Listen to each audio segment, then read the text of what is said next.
오늘 어린이 주일인데 오후 예배 설교 제목이 너무 과격한 것 같습니다. 그런데 이 살인하지 말라라는 명령은 하나님께서 우리에게 성도로 살아가는 오고 오는 모든 하나님의 자녀들에게 지키라고 하신 제 6번째 명령입니다. 우리가 이 십계명을 이제 계속해서 살펴보게 됩니다. 그런데 우리가 처음 돌판, 즉 4계명까지 우리는 하나님을 어떻게 섬겨야 하는지를 배웠습니다. 그리고 이제 두 번째 돌판, 내 부모를 공경하라 라고 시작하는 이 두 번째 돌판을 통해서는 사람에게 하는 것이 하나님께 하는 것이다 라는 그런 전제를 깔고 있다는 것을 우리가 지난번에도 한번 살펴보았습니다.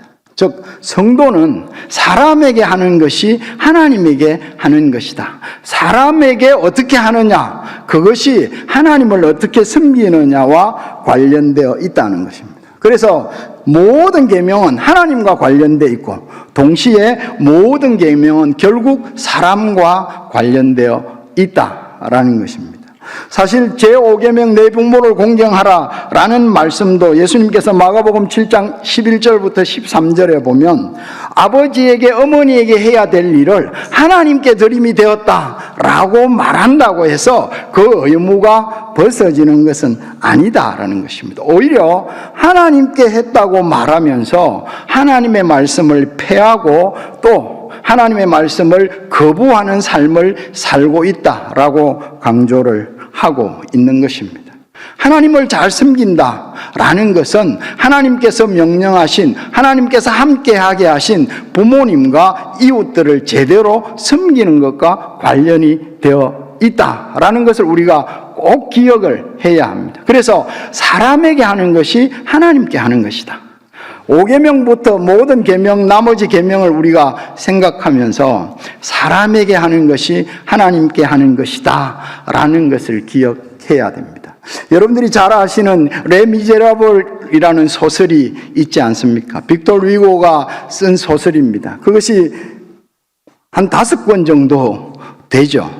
그런데 1권에 딱 시작을 하면서 미리엘이라는 장으로 미리엘 주교에 대해서 길게 쓰고 있습니다. 우리가 장발자는 잘 알아도 장발자에게 은초 때 그거 내가 준 거라고 그냥 경찰들 앞에서 그렇게 말한 주교 이름은 잘 모르죠. 그 사람이 미리엘입니다. 그런데 이 소설이 미리엘에 대한 설명을 약 100페이지가량 이어가고 있습니다. 시작하자마자 미리엘이라는 사람에 대해서 서술을 하는데 그것이 제가 가진 책은 82페이지, 대략 100페이지 동안 그 사람에 대해서 계속해서 설명을 해가고 있습니다. 그런데 그 장을 읽어가는 가운데 저는 충격을 받은 말이 있습니다. 그 미리엘 주교가 자기를 반성하면서 이렇게 말합니다. 나는 인간의 규범을 몰랐을 만큼 신의 규범에 빠져 있었던 것은 내 잘못이다. 이렇게 고백합니다. 이게 무슨 말입니까? 즉 우리가 하나님을 믿는다, 하나님을 섬긴다, 하나님을 사랑한다 라고 말하면서 그것에 매몰되어 가지고 사람 사랑하는 것을 전혀 생각하지 못한다라는 것입니다. 우리가 하나님을 사랑한다는 것이 곧 사람을 사랑한다는 것과 관련되어 있는 것. 즉 예수님이 말씀하셨던 것처럼 하나님 사랑이 이웃 사랑과 관련되어 있다. 또 바꾸면 이웃 사랑은 하나님 사랑과 관련되어 있다는 것을 놓치는 경우가 종종 있다라는 것입니다. 우리가 이제 이후에 우리 인간과 관계된 하나님의 명령을 우리가 읽어가면서 사람을 섬기고 사람을 사랑하는 것이 하나님을 사랑하는 것과 관련되어 있다는 것을 우리가 꼭 기억을 할 필요가 있습니다. 이것이 살인하지 말라라는 계명의 전제라고 보면 되겠습니다. 우리가 잘 아는 대로 소교림답에서는 이 살인하지 말라라는 계명을 68문과 69문에서 다룹니다. 제가 한번 질문을 읽으면 성도님들께서 답을 한번 읽어 주시기 바랍니다. 제6계명에서 명령하는 것은 무엇입니까?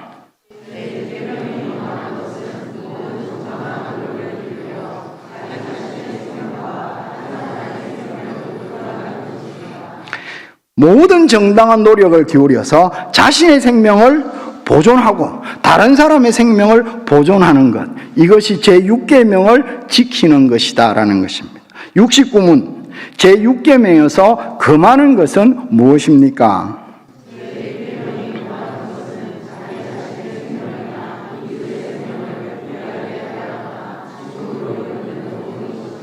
살인하지 말라라는 이 계명은 자신의 생명을 끊는 것, 이것도 살인이라고 분명하게 규정하고 있습니다. 이웃의 생명을 불의하게 끊는 것, 그것 당연히 살인이다라는 것입니다. 그래서 성경에서 살인이라고 말할 때는 불법적인 살인을 일컬을 때 사용되는 단어로 살인이라는 개념을 쓴다라는 것입니다. 심지어 하나님께서는 승인된 정당한 전쟁에서 사람을 많이 죽인 일들, 그것도 더럽힌 일이라고 규정합니다. 역대상 20장에서 다윗의 성전을 건축하려고 했을 때 하나님께서 다윗에게 성전 건축의 기회를 주시지 않습니다. 이유는 다윗이 전쟁에서 피를 너무 많이 흘렸기 때문이다 라고 말씀을 하고 있다라는 것입니다. 아무리 승인된 전쟁이라 할지라도 사람을 죽이는 것은 하나님이 기뻐하시는 일이 아니다라는 사실을 전제를 하고 있다라는 것입니다. 그런데 우리가 한번 살펴보면, 그러면 우리는 소위 살생하지 말라라는 말이란 것인가 라고 한번 생각해 볼 필요가 있습니다. 생명 절대 존중, 그래서 생명의 가치가 절대적이다 라고 성경이 말하는가, 이런 부분에 대해서 생각을 해볼 필요가 있습니다. 그런데 생명이 절대적으로 존중되어야, 무조건 존중되어야 한다라는 개념은 아니라는 것을 기억할 필요가 있습니다. 즉 하나님께서 주신 명령 안에서 생명이 존중되어야 한다라는 것입니다. 하나님의 명령을 넘어서서 그것 자체가 절대적으로 존중되어야 된다, 그것이 최고의 가치다, 이렇게 말하고 있지 않습니다. 사실 우리가 존재하는 힘의 근원은 어디에 있습니까? 이렇게 물으니까 당황스럽습니까? 우리가 어떻게 삽니까? 뭘 먹고 삽니까? 밥도 먹고 고기도 먹고 삽니다. 밥은 어디서 오는 것입니까? 식물로부터 오는 것입니다. 식물의 죽음에 우리의 생존이 기초하고 있습니다. 고기 안 드시는 분이 있어서 동물의 죽음이 우리의 생존에 봉사하고 있다는 것입니다. 그래서 사실은 생명이 절대 가치다 이렇게 말하는 것은 오해를 불러일으킵니다. 하나님께서는 식물을 창세기 1장에서 먹을거리로 주셨습니다. 노아 홍수 이후에는 동물도 먹을 수 있게 허락을 하셨습니다. 우리가 식물이나 동물을 먹을 수 있는 이유는 무엇입니까? 우리가 그것들보다 더 높기 때문입니까? 그렇지 않습니다. 하나님께서 이것들을 우리에게 선물로 주셨기 때문입니다. 그래서 우리는 식탁을 대할 때마다 하나님이 주신 선물을 감사하는 것입니다. 이것들의 죽음을 애도하는 것이 아니고 하나님 우리에게 이것을 선물로 주셨기 때문에 우리가 감사하면서 먹는다라는 것입니다. 그래서 사실 우리는 인간이 마음대로 식물과 동물을 처분할 수는 없습니다. 왜냐하면 이것은 하나님께서 우리에게 주신 처분권이기 때문에 맡기신 하나님의 뜻에 맞게 먹어야 된다는 것입니다. 그래서 밥을 해서 먹을 만한 권리를 하나님이 우리에게 주셨지만 동시에 하나님이 원하시는 대로 이것들을 돌볼 책임도 함께 있다라는 것을 우리가 기억을 해야 됩니다. 그래서 식량을 위해서 제한된 범위 안에서 식물이든 동물이든 이런 것들을 하나님이 우리에게 주셨습니다. 우리의 욕망을 채우는 일로 이런 것들을 마음껏 사용하라고 주신 것이 아니다라는 것을 우리가 이제 기억을 할 필요가 있다라는 것입니다. 그런 관점에서 우리가 이 살인하지 말라라는 계명도 함께 살펴볼 필요가 있습니다. 사실 왜 하나님께서 아주 간략하게 살인하지 말라라고 말씀을 했겠습니까? 이 말씀은 대표성의 원리를 가지고 있다는 것을 우리가 기억해야 할 필요가 있다는 것입니다. 우리가 내 부모를 공경하라라고 말했을 때에 그것은 부모께 효도하라는 말뿐만 아니고 사실은 하나님이 주신 권위에 순복해야 한다라는 그 사실을 설명한다고 말씀을 드렸습니다. 이것도 역시 마찬가지입니다. 살인하지 말라라는 이 계명은 다른 사람에 대한 모든 적대적인 모든 악한 의도를 가진 행위를 거쳐라 라는 것을 말씀하고 있다라는 것입니다. 다른 사람이 뒷담화하고 다른 사람이 뒤통수 치고 하는 이 모든 것들, 다른 사람을 향하여 욕하고 모욕하고 하는 그런 모든 것들, 그 모든 것들을 가장 강력한 단어 딱 하나로 모으면 살인이라는 단어로 하나님께서 우리에게 금지하고 있다라는 것입니다. 좀 더 정확하게 말하면 살인이 뭐겠습니까? 사람을 죽이는 것 아니겠습니까? 사람을 죽인다는 것이 무엇을 의미하겠습니까? 성경은 살인을 하나님의 형상을 지우는 것으로 말씀하고 있습니다. 창세기 9장 6절에 보면 다른 사람의 피를 흘리면 그 사람도 피를 흘릴 것이니 이는 하나님이 자기 형상대로 사람을 지으셨음이니라 라고 말씀합니다. 사람을 죽여서는 안 되는 근거가 어디에 있습니까? 하나님의 형상이기 때문이다 라는 것입니다. 하나님을 닮도록 지어졌고 그래서 우리가 사람을 보면서 하나님이 보인다 라는 것을 우리가 느껴야 된다는 것입니다. 그래서 사람을 죽인다는 것은 그 사람을 통해서 볼 수 있는 하나님을 지우는 경우가 된다라는 것입니다. 그래서 갈비는 이 십계명에서 살인하지 말라라는 이 계명을 설명하면서 이렇게 설명합니다. 누군가 왕의 가슴팍을 살짝 찔렀다 할지라도 그 사람은 반역죄로 처형을 당할 수밖에 없다. 이 땅에서 고작 왕의 몸에 상처를 내도 반역죄로 처형을 당할 수밖에 없다면 하나님의 형상을 지우는 일에 대한 벌이야 얼마나 더하겠는가라고 말하고 있다라는 것입니다. 그래서 우리는 살인은 그냥 사람을 죽인 것으로 설명되지 않는다는 것입니다. 우리 중에 사람을 죽인 사람이 없습니다. 그래서 우리는 이 계명에 아무런 적용을 받지 않는다고 생각할까 봐 하나님께서는 이 살인을 다른 모든 악의를 딱 대표하는 행동으로 규정을 하고 있다라는 것입니다. 그래서 사람을 죽이는 것은 하나님의 형상을 지우는 것이고 하나님 외에 아무도 하나님의 형상을 지울 수 있는 권리는 없다는 것을 우리가 기억을 할 필요가 있다라는 것입니다. 그 다음에 오늘 우리가 두 번째로 좀 생각을 해보아야 되는 것이 사실은 이것입니다. 우리가 살인하지 않았기 때문에 이 계명에 대해서 심각하게 생각하지 않을 수 있습니다. 그러나 성경은 이 계명을 우리에게 이렇게 말하고 있다라는 것입니다. 모든 악의가 살인이다라는 것입니다. 즉 이웃을 향한 다른 사람들을 향한 모든 적대적인 분노, 악한 의도 이런 모든 것들이 다 살인이다라고 말씀을 하고 있습니다. 이것을 좀 더 풀면 내 이웃에 대해서 악한 생각을 품어서는 안 된다라는 것입니다. 이웃에게 어떤 무례를 행하는 것, 어떤 폭력적인 행위를 하는 것, 이 모든 것은 절대 안 된다라는 것입니다. 우리가 잘 아는 대로 마태복음 5장 21절부터 22절에서 예수님이 이렇게 말씀하십니다. 옛 사람에게 말한 바 살인하지 말라. 누구든지 살인하면 심판을 받게 되리라 하였다는 것을 너희가 들었으나 나는 너희에게 이르노니 형제에게 뭐 하는 자마다 여러분들 읽으십시오. 뭐 하는 자마다 뭘 받게 되고 형제에 대하여 뭐라고 하는 자는 욕입니다. 형제에 대하여 욕하는 자는 어디에 잡혀가게 되고 그 다음에 뭐라고 하는 자는 어디에 들어가게 되리라. 우리가 사람을 죽이지 않았다라는 그런 왜곡된 자유함을 주님은 칼날같이 찌르고 있습니다. 형제에게 분노하는 자 심판을 받게 될 것이다 라는 것입니다. 형제를 향하여 욕하는 자 잡혀가게 될 것이다 라는 것입니다. 형제를 향하여 미련한 놈이다 라고 그렇게 저주하는 사람, 이 사람들은 지옥불에 들어가게 될 것이다 라는 것입니다.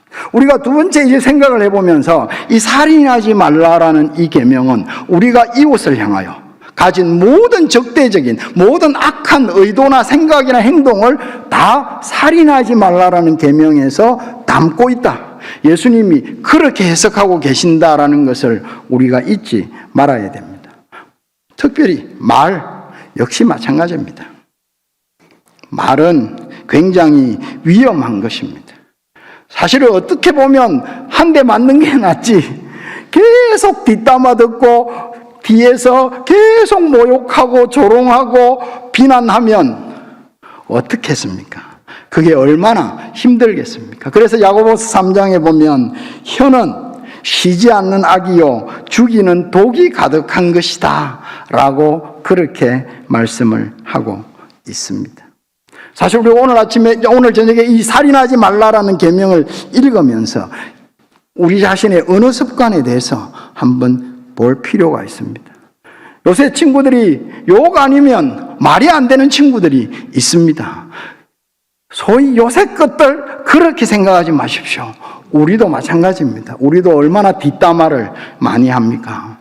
내 속에 어떤 사람에 대한 악의를 가지고 친한 사람들끼리 모였을 때 끊임없이 뒷담화를 합니다. 그 사람은 몰라도 하나님은 아십니다. 우리가 다시 한번 우리의 언어 습관, 우리가 모였을 때 뭐 하는지 이런 것들에 대해서 함께 깊이 묵상할 필요가 있습니다. 우리는 언제나 생각해야 됩니다. 혀는 능히 길들일 사람이 없다. 그래서 쉬지 않는 악이요 죽이는 독이 가득한 것이다. 언제나 혀를 사용할 때에 정말 하나님 앞에서 두렵고 떨림으로 사용해야 한다라는 것을 우리가 이 살인하지 말라라는 계명을 묵상하면서 기억해야 된다는 것입니다. 우리가 예배할 때에 우리의 죄를 하나님 앞에 구하고 용서를 구할 때 특히 우리의 말에 대해서 우리가 하나님 앞에 기도하고 주의 긍휼을 구하는 기도를 특별히 드려야 된다라는 것입니다. 이 말에서 조금 더 하나 더 나가면 무엇의 문제이겠습니까? 바로 분노의 문제입니다. 분노는 살인입니다. 창세기에 보면 창세기 4장 5절에 이렇게 기록합니다. 가인과 그의 재물은 받지 아니하신지라 가인이 몹시 분하여 안색이 변하니. 뭔가 하나님으로부터 무시당했다고 생각했던 것 같습니다. 그래서 몹시 분했습니다. 그 결과가 뭡니까? 4장 8절 가인이 그의 아우 아벨에게 말하고 그들이 들에 있을 때에 가인이 그의 아우 아벨을 쳐 죽이니라. 분노는 뭐다고요? 살인입니다. 인류 최초의 살인이 성경에 기록이 되어 있는데 성경이 기록하면서 그 살인은 분노로부터 이어졌다는 것을 우리에게 가르칩니다.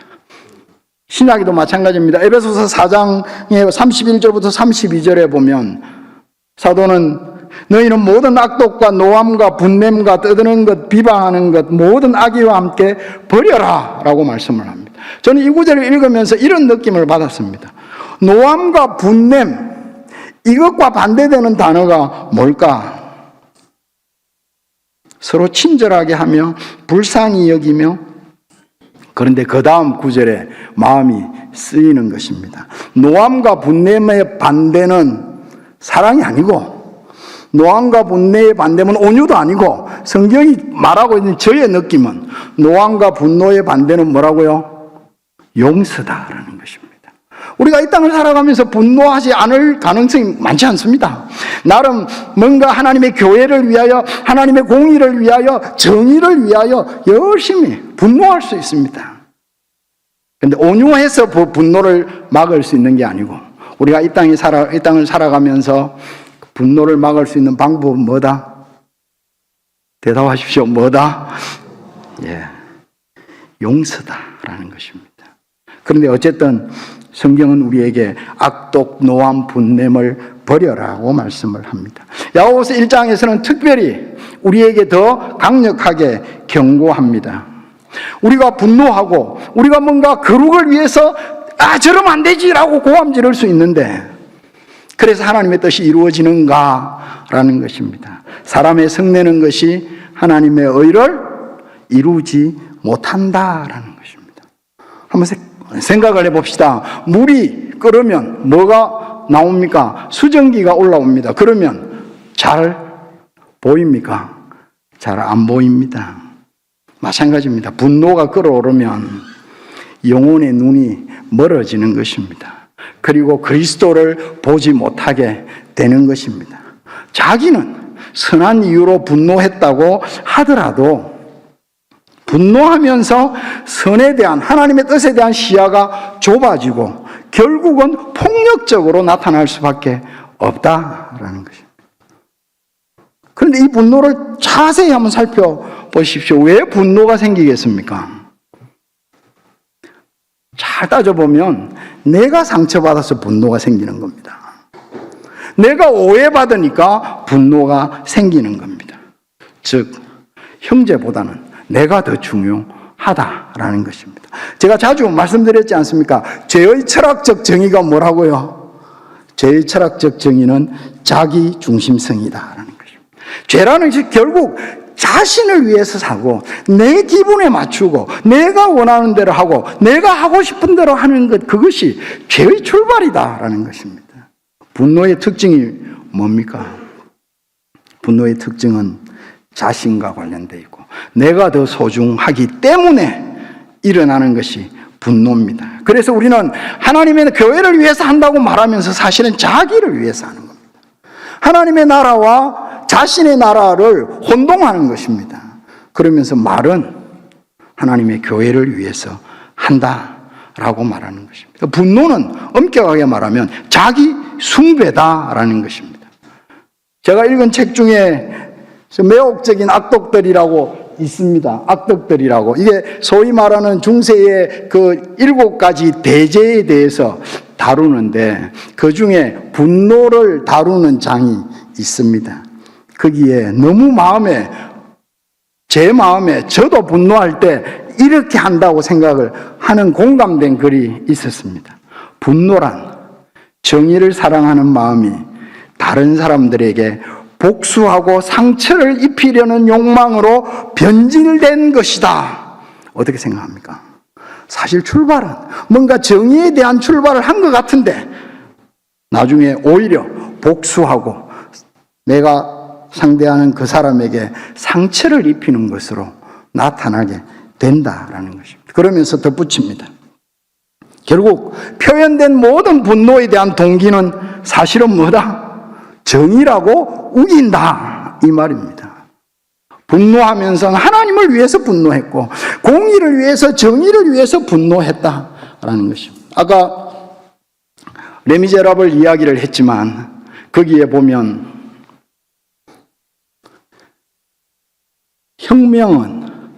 혁명은 가장 폭력적인 진보다, 이렇게 기록하는 면이 있습니다. 분노는 결국은 폭력이다라는 것입니다. 분노는 정의를 가장하고 정의를 위해서 내세운다 하더라도 그것은 결국은 복수하고 싶고 상처 주고 싶은 그런 욕망이 분노로 표출된다라는 것을 계속해서 말씀을 하고 있습니다. 분노는 수증기와 같아서 자신의 영혼의 눈을 멀게 하고 그리스도를 바라보는 것을 많게 하는 것이다. 그것을 기억하면 좋겠습니다. 살인하지 말라라는 계명에서 우리는 분노하지 말라라는 말씀을 읽어낼 수 있어야 됩니다. 그렇다면 어떻게 우리가 분노를 다스릴 수가 있겠습니까? 저는 또 뭘 그런 말을 똑같이 또 그거냐 그렇게 말하실 수 있을 거라고 생각합니다. 분노를 다스릴 수 있는 방법이 뭐겠습니까? 저는 기도라고 생각합니다. 분노를 다스릴 수 있는 말은 기도입니다. 방법은.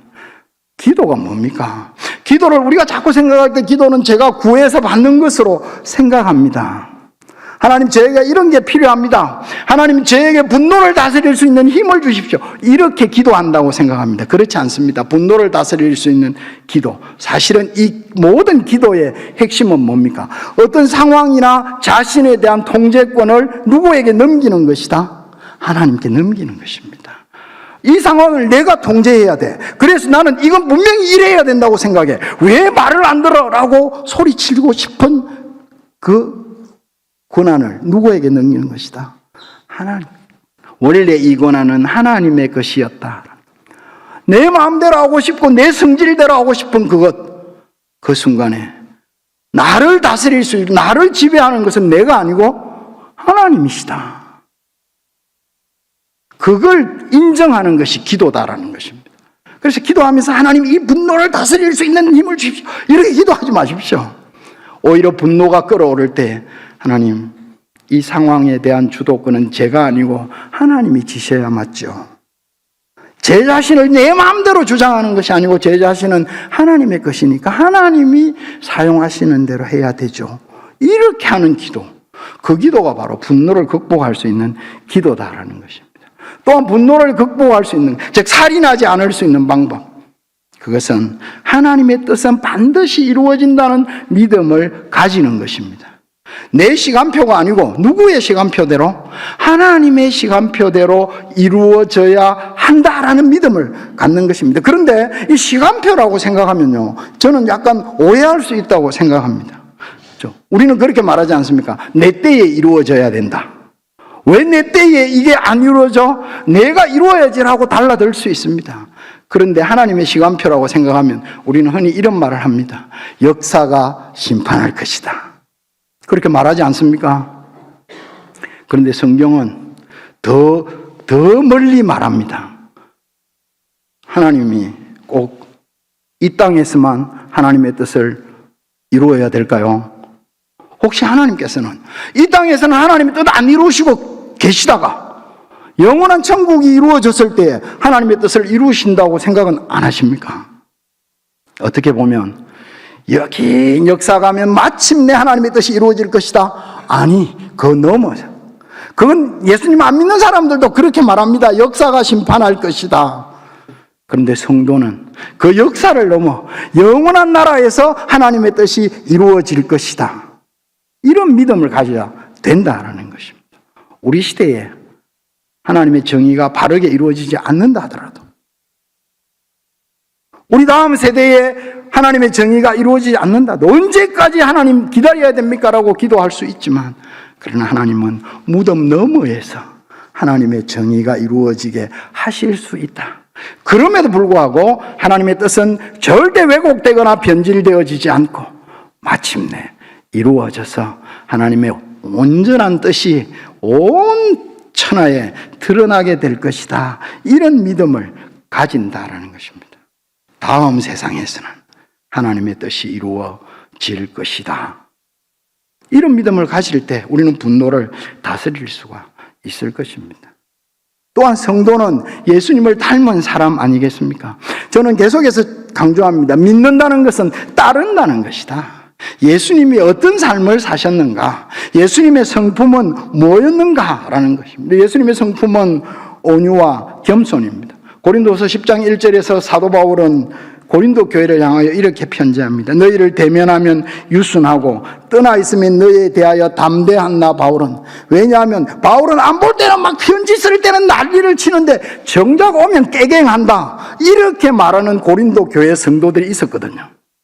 거기에 대해서 사도는 이렇게 말합니다. 나 바울은 이제 그리스도의 온유와 관용으로 친히 너희를 권한다. 예수 그리스도의 성품이 무엇입니까? 온유와 관용입니다.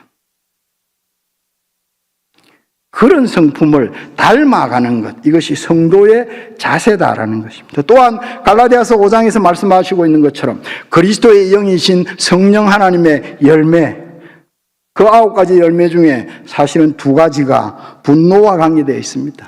오래 참음과 온유. 사랑하는 성도님 여러분, 우리가 살인하지 말라라는 계명을 우리가 읽으면서 모든 악인은 이웃을 향한 성도를 향한, 다른 사람들을 향한 모든 악의가 바로 살인이다. 특별히 그 중에 말과 분노에 대해서 우리가 묵상하면서 정말 상황과 자신에 대한 주도권을, 통제권을 하나님께로 다시 돌려드리고, 하나님의 역사는 이 땅에서뿐만 아니고 내 자녀 때뿐만 아니고 아예 영원한 천국에서 온전하게 이루어질 수 있다라는 사실을 우리가 그것까지 믿으면서 이런 분노들을 극복해 가야 된다라는 것입니다. 마지막으로 우리는 이 십계명을 읽어가면서 언제나 말씀드렸던 것처럼 반대의 법칙을 우리가 기억해야 됩니다. 살인하지 말라라는 반대의 법칙이 있습니다. 뭐겠습니까? 다른 사람의 생명을 빼앗지 말라. 너의 자신의 생명도 마음대로 처분하지 말라. 다른 말로 하면 삶을 가꾸라라는 것입니다. 삶을 복되게 가꾸라는 것입니다. 다른 사람의 삶을 더 복되게 가꾸어 주라라는 것입니다. 저주하고 욕하고 비난하고 그러지 말고 그 사람의 삶이 행복하도록, 그리스도 안에서 행복하도록 가꾸어 주라. 더불어 너도 남을 비난하고 판단하고 욕하면서 영원히 눈이 멀고 그리스도를 못 보게 되고 시야는 점점 선에 대한 시야가 좁아지지 말고 자신의 삶이 하나님의 말씀 안에서 더 풍성하고 행복해져라. 그렇게 만들어라. 이것이 살인하지 말라라는 계명의 반대 의미다라는 것을 우리가 기억할 필요가 있습니다. 아까도 말씀드린 것처럼 노함, 분냄의 반대가 사랑, 온유가 아니고 뭐라고요? 용서다라는 것입니다. 우리가 이 땅을 살아가면서 얼마나 많은 분노할 시간, 분노할 현장을 만날 수 있겠습니까? 그때마다 우리는 살인하지 말라라는 계명을 떠올리면서 분노의 반대말은 용서다. 용서의 특징은 용서할 수 없는 것을 용서하는 게 용서다라고 자크 데리다라는 사람은 그렇게 말합니다.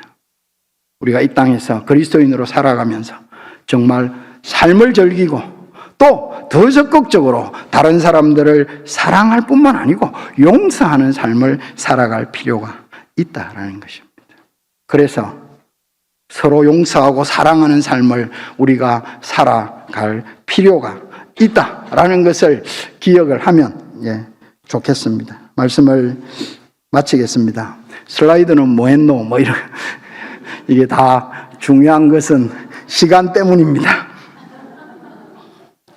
사실 우리가 용서하고 사랑하면서 더 중요한 것은 공동체에 대한, 교회에 대한 그런 마음을 가질 필요가 있습니다. 하나님은 우리를 교회되게 하셨다라는 것입니다. 그래서 분노가 아니라 용서하고 사랑하면서 하나님이 이루신 교회 공동체를 지켜내어야 할 필요가 있습니다. 전에도 말씀드렸지만 예수님께서 십자가에서 보십시오, 아들입니다 라고 마리아에게 요한을 가리키면서 말씀하셨지 않습니까?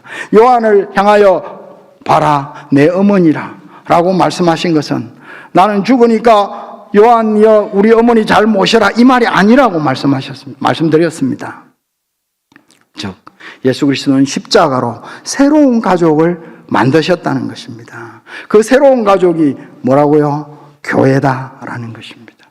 그래서 교회 안에서는 분노가 사라져야 합니다. 그 분노가 사라지기 위해서는 용서해야 됩니다. 디트리 보네프가 저기 보이시는 대로 성도의 공동생활이라는 책에서 이렇게 말합니다. 성경적인 공동체보다, 즉 교회보다 교회에 대한 자신의 꿈을 더 사랑하는 사람은 결국 그 교회를 파괴하는 사람이 되고 만다. 우리가 얼마나 교회를 향한 열정이 뜨겁습니까? 하나님의 교회가 이래야 된다라고 열심히 기도하고 열심히 주장하기도 하고 말하기도 하지 않습니까? 그때마다 우리는 조심해야 됩니다. 교회와 달리 교회에 대한 내 꿈을 사랑하고 있는 건 아닌지, 그래서 결국 내가 본의 아니게 교회를 파괴하는 사람이 되고 있지는 않은지를 물어볼 필요가 있습니다. 교회 공동체를 지키기 위해서 용서가 필요하고 사랑이 필요하고 삶을 가꾸어가는, 다른 사람의 삶이 복되게 만들어가는 그런 반대의 법칙, 그것을 살인하지 말라라는 계명을 통해서 우리는 기억해야 될 것입니다. 말씀을 마치겠습니다. 이때까지 한 말을 드린 말씀을 정리를 하면 이런 것입니다. 살인은 다른 사람에 대한 모든 악의를 대표하는 행동이다. 동시에 다른 사람에 대한 악의는 그게 크든 작든 이미 살인이다라는 것을 기억을 합시다. 특별히 우리가 다른 사람에 대한 이 근거 없는 비방, 분노 이런 것들이 육계명을 어기는 대표적인 범죄다라는 것입니다. 아무도 사람을 죽이지는 않았지만 우리는 근거 없이 비방하기도 하고 분노하기도 하고 모욕하기도 하는 이런 삶을 우리는 살고 있지 않느냐. 이것이 이미 육계명을 어기고 있는 삶이다라는 것을 성경이 가르치고 있습니다. 그래서 기도를 통해서 상황이나 자신에 대한 통제권을 하나님께 다시 돌려드리고 내 시간표대로가 아니라 하나님의 시간표대로 마침내 영원한 나라에서 이루실 수 있는 그 하나님의 뜻과 공의를 기다리는 그런 믿음을 가지면서 이 계명을 지켜가야 될 것입니다. 동시에 우리는 우리가 받은 이 삶이 하나님의 선물이라는 것을 기억하면서 나뿐만 아니고 함께하는 성도들, 함께하는 이웃들이 하나님의 선물을 복되게 누리고 더 잘 갖고 갈 수 있도록 오히려 격려하고 부추기고 함께하는 그런 삶을 살아야 되고, 그러기 위해서 서로 용서하고 사랑하면서 주님께서 제주 서광교회 되게 하신 그 복을 더 지키고 또 더 풍성하게 누려갈 수 있기를 간절하게 바랍니다.